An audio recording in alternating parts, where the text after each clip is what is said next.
Mesdames, Messieurs, bonjour et merci de nous rejoindre pour ce point de l'actualité. Le candidat Patrice Talon était lundi dernier à Dogbo dans le cadre de la campagne électorale.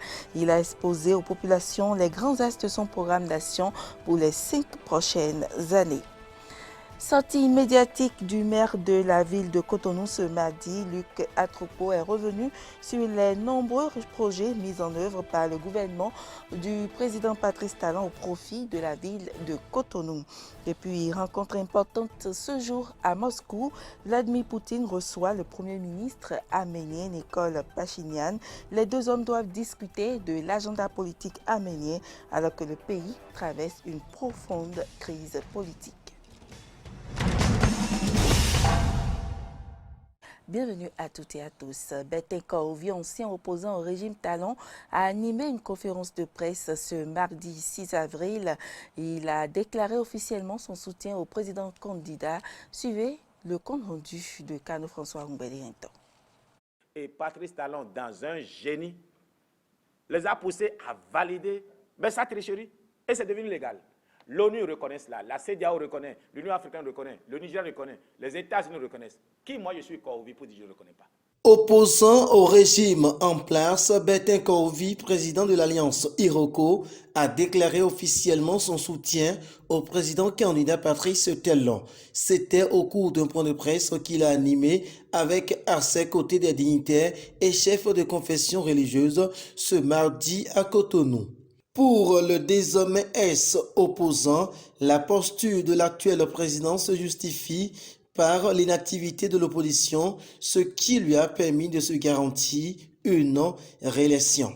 En réalité, c'est le comportement de l'opposition qui a validé la tricherie du président Patrice Talon. Et qui ne triche pas. Vous connaissez un homme politique qui ne triche pas? Moi, c'est mon métier depuis 24 ans. Celui qui est au pouvoir, là, par essence, il veut continuer de rester. Surtout s'il estime qu'il a encore des choses à faire. Même Donald Trump a essayé, il a échoué. Alors, si Patrice Talon nous a amenés à valider sa tricherie, je ne peux que le soutenir. Tout simplement parce que lui, il s'est dit, j'ai besoin de 10 ans. Je ne vais pas faire l'erreur que Sogolo a eu à faire. Il a commencé une dynamique, on l'a battu et ça s'est arrêté. Moi, j'ai commencé quelque chose. Si après les 5 premières années, il n'y a pas un autre mandat, tout ce que je fais va s'écrouler. Dans la suite de ses propos, le conférencier s'est prononcé sur la situation des exilés politiques en ces thèmes. Quand tu es en exil, on touche à ta porte, tu dis on veut m'assassiner. Tu vois des assassins partout. Même un pneu qui s'éclate, tu dis que c'est un piège. Bref, ce n'est pas une vie. Vous allez nous aider à leur faire comprendre que ça ne sert à rien de continuer une lutte perdue. Faisons la paix. Talon a déjà gagné, il nous a battus, il a été plus intelligent que nous. Qu'il ait triché ou qu'il n'ait pas triché, si j'avais été à sa place, j'aurais triché pour rester candidat. Tout le monde aurait triché pareil. Donc ce n'est pas Talon seul. Faisons la paix et l'essentiel c'est cela. J'ai vu un pays où personne ne se soucie même de leurs appels. Ce peuple-là, Béninois, il ne leur dit rien. Ils vont mourir d'exil s'ils ne rentrent pas. S'ils continuent le Béninois là, il a également appelé les Béninois à sortir massivement pour voter le 11 avril le duo Talon-Talata. Je vais demander simplement au peuple béninois d'aller voter massivement pour le duo Talon-Talata et ne soyez pas surpris que l'Alliance Iroko, qui a décidé de continuer d'animer l'opposition, s'associe au président Patrice Talon pour sa réélection. Voilà qui est clair. Bertin Korovi et les militants de l'Alliance Iroko constituent désormais un soutien pour le président Patrice Talon et comptent travailler à ses côtés après sa réélection. Et cette sortie médiatique de Bertin Korovi fait suite à l'audience que le chef de l'État, Patrice Talon, lui a accordée dans la matinée de ce mardi. Voici la substance des échanges. Je n'ai pas soutenu le président Patrice Talon dès le second tour parce que j'avais demandé à son équipe de pouvoir mettre un pan d'économie fondamentale pour un développement à visage humain dans ce qu'il proposait. Mais lui, il avait compris plus que moi qu'il fallait d'abord les fondamentaux, il fallait mettre d'abord les infrastructures de base avant d'aller plutôt à ce qu'on mange tous les jours. Et donc maintenant que j'ai vu qu'il a eu raison de mettre d'abord les infrastructures dont on a besoin et que cette fois-ci il propose de faire un peu ce que je disais. Et c'est pour ça, quand j'ai lu le programme, le développement, ça y est, je me suis dit, mais tiens, c'est ce que je lui demandais, c'est ce que nous a séparés il y a 5 ans. Pourquoi ne pas me joindre à lui pour que nous fassions ensemble ce qu'il propose, ce qu'il projette pour les 5 prochaines années. Si moi, Corvi, je peux être ici, c'est qu'il y a eu évolution. Et je dois remercier le président Patrice Talon qui a fait montre d'humanisme et de leadership. Vous savez, quand je prends la somme, parce que j'ai fait au moins 3000 audios, quand je prends la somme de mes audios, il n'est pas aussi simple qu'il pardonne ou bien qu'il accepte. Moi aussi, j'ai dû faire un travail de reprogrammation mentale sur moi et nous le devons à mon épouse qui est venue à Cotonou, qui m'a dit, mais est-ce que tu as vu Cotonou où tu critiques Talon? Mais va à Cotonou, il y a quelque chose qui a changé. Tu peux ne pas l'aimer, mais tu ne peux pas dire que rien n'est fait. Essaye de revoir ta position, informe-toi. Ceux qui te donnent des informations, peut-être qu'ils ne te disent pas exactement ce qu'il en est. Et voilà, j'ai changé d'avis. Le candidat Patrice Talon était en meeting ce lundi 5 avril 2021 à Dogbo. Les sympathisants du duo Talon-Talata ont pris d'assaut le stade de la ville où le candidat a exposé les grands axes de son programme d'action pour les 5 prochaines années. Clémence Tonoucoin pour le compte rendu. Président candidat Patrice Talon, dans son périple dans le cadre de la campagne électorale, s'est rendu à Dogbo ce lundi 5 avril 2021. Les populations de Dogbo, ayant bénéficié de nombreuses infrastructures au cours du premier mandat de Patrice Talon, se sont mobilisées pour accueillir le candidat. Le chef de l'État, à sa prise de parole, a fait le bilan de ce qui est fait en 5 ans. Il promet de faire du volet social une priorité pour son second mandat. Comme chacun le sait, on ne mange pas le goudron. Donc le goudron ne suffit pas. Et c'est pour ça que maintenant, que plus personne ne vole l'argent de l'État, cet argent-là va s'occuper maintenant de chacun des Béninois. Pour qu'enfin, on ne sorte pas de la maison le ventre vide pour regarder le joli goudron. Si on va au marché, il faut que chacun ait de quoi être lui-même. Le secteur de la santé occupe également une place de choix dans le projet de société du candidat, avec à la clé le renforcement du système sanitaire. Tous nos centres de santé seront réhabilités, équipés et mieux dotés de personnel de santé, d'agents publics. Et nous allons recruter 3000 personnels de santé, médecins, infirmiers, sages-femmes. Et d'ailleurs, à l'heure où je vous parle, 1600 sont déjà en cours de recrutement. Et d'ici fin 2022, l'année prochaine, 1400 autres seront recrutés pour porter ce nombre à 3000. Les populations, au sorti de cette rencontre, promettent une victoire assurée au duo Talon-Talata au soir du 11 avril prochain. Montons avec assurance qu'au soir du 11 avril prochain, ça va être du chaos à 98%. Lui, il est dans la logique de 80 ou 75%, mais nous ferons chaos à plus de 95%. Tout le monde est prêt ici à voter massivement pour le duo Talon-Talata. Le cortège présidentiel poursuit sa campagne dans d'autres localités du pays. Face à la presse nationale et internationale, le maire de la ville de Cotonou, Luc Setonji à Trokpo, a fait une déclaration ce mardi 6 avril 2021 au Bénin Royal Hotel.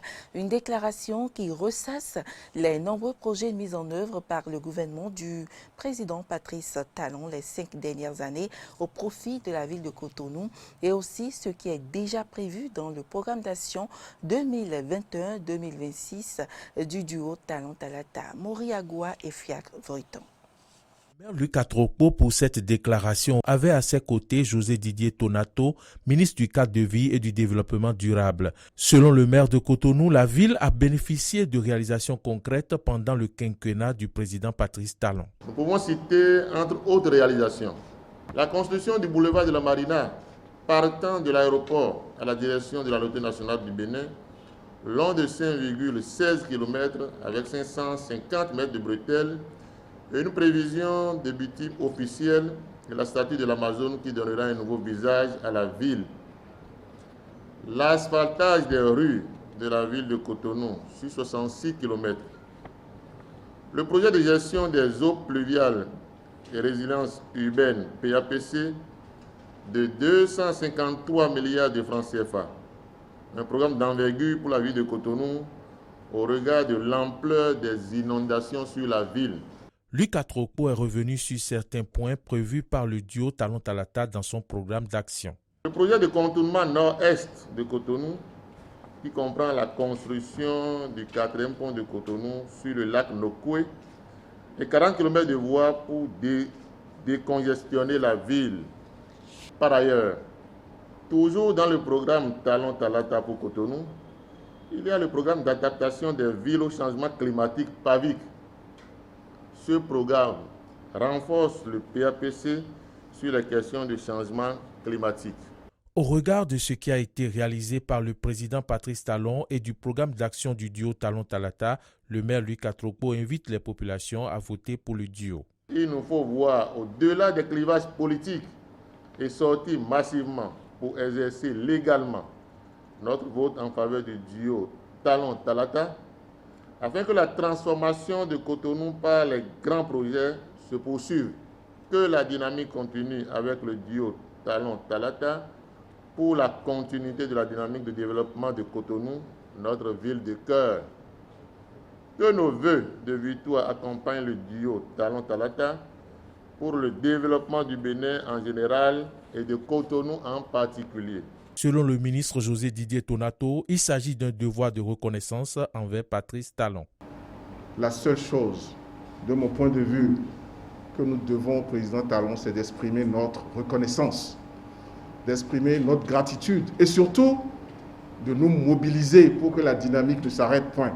Le maire Luc Atrokpo souhaite que la dynamique continue pour le développement du Bénin en général et de Cotonou en particulier.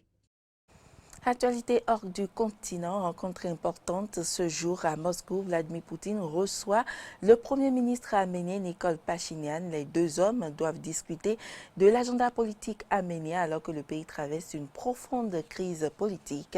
Très fragilisé, Nikol Pachinian a annoncé sa démission pour ce mois d'avril et des élections législatives anticipées prévues pour le 20 juin prochain.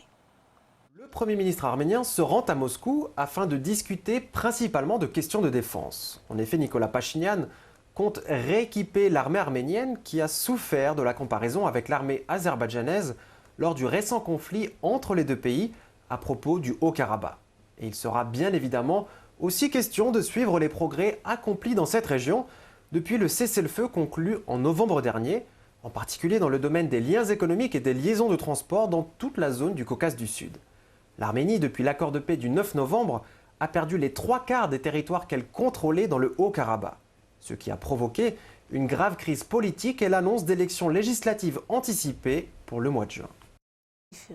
En Israël, après 2 jours de consultation politique des différents partis politiques, Benjamin Netanyahou a été désigné pour former un nouveau gouvernement. L'intéressé promet de tout faire pour sortir son pays de la spirale des élections. Le Premier ministre, de plus en plus contesté après 12 ans au pouvoir, doit former un gouvernement de coalition stable pour sortir Israël de l'impasse politique, mais ce choix divise les Israéliens.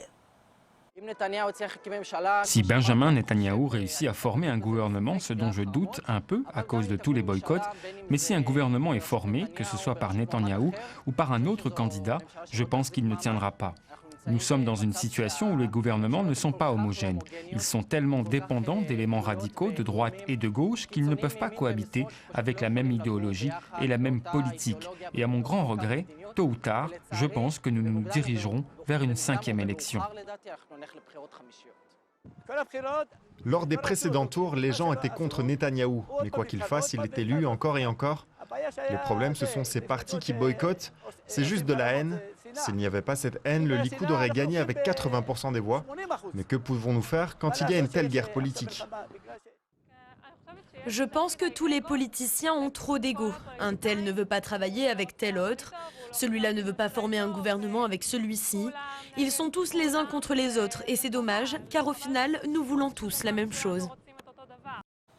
Et puis les discussions pour tenter de sauver l'accord international sur le nucléaire iranien ont démarré ce mardi en Autriche. De retour à la table de négociation, Washington se dit prêt à lever les sanctions qui sont en contradiction avec l'accord. Téhéran promet de son côté de renouer avec ses engagements dès que ces mesures punitives seront retirées. Reportage.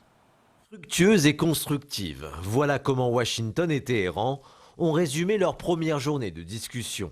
Une entrevue de près de 2 heures, sans face-à-face direct dans ce luxueux hôtel de la capitale autrichienne, en compagnie bien sûr des signataires du JCPOA, le plan d'action global commun, le tout sous l'égide de l'Union européenne. Oui, nous voyons cela comme une étape constructive et bienvenue. Et en fin de compte, nous espérons pouvoir quitter Vienne, retourner aux États-Unis, notre équipe de négociation, devrais-je dire, avec une meilleure idée de la feuille de route qui nous permettra d'atteindre cet objectif, le respect mutuel, le respect de l'accord par l'Iran et la manière dont les États-Unis pourraient également retourner dans l'accord. Je peux dire que dans l'ensemble, cette réunion a été constructive. Nous avons convenu de mettre en place 2 groupes de travail, l'un sur les sanctions et l'autre sur le domaine nucléaire. Ces 2 groupes de travail sont composés de tous les membres de la commission mixte, c'est-à-dire des experts iraniens ainsi que des experts des pays du P4+1, sans la présence des États-Unis. Les États-Unis ne seront présents à aucune réunion avec l'Iran. C'est notre politique définitive et il n'y a aucun doute à ce sujet. Les États-Unis se disent prêts à lever les sanctions qui sont en contradiction avec l'accord, condition sine qua non pour que l'Iran renoue avec ses engagements nucléaires, dont le pays s'est progressivement affranchi depuis le retrait de Washington en 2018. L'ex-président américain Donald Trump avait dénoncé unilatéralement ce pacte conclu à Vienne en 2015, visant à garantir que Téhéran ne cherche pas à se doter de la bombe atomique. Mais Joe Biden souhaite le réintégrer, et depuis son arrivée à la Maison-Blanche, les différentes parties s'activent en coulisses. Un rétablissement de l'accord qui ne surviendra pas immédiatement. La Maison-Blanche a dit s'attendre à un processus long et difficile. Mesdames, Messieurs, ce sera tout pour cette édition. Merci pour l'attention et à demain.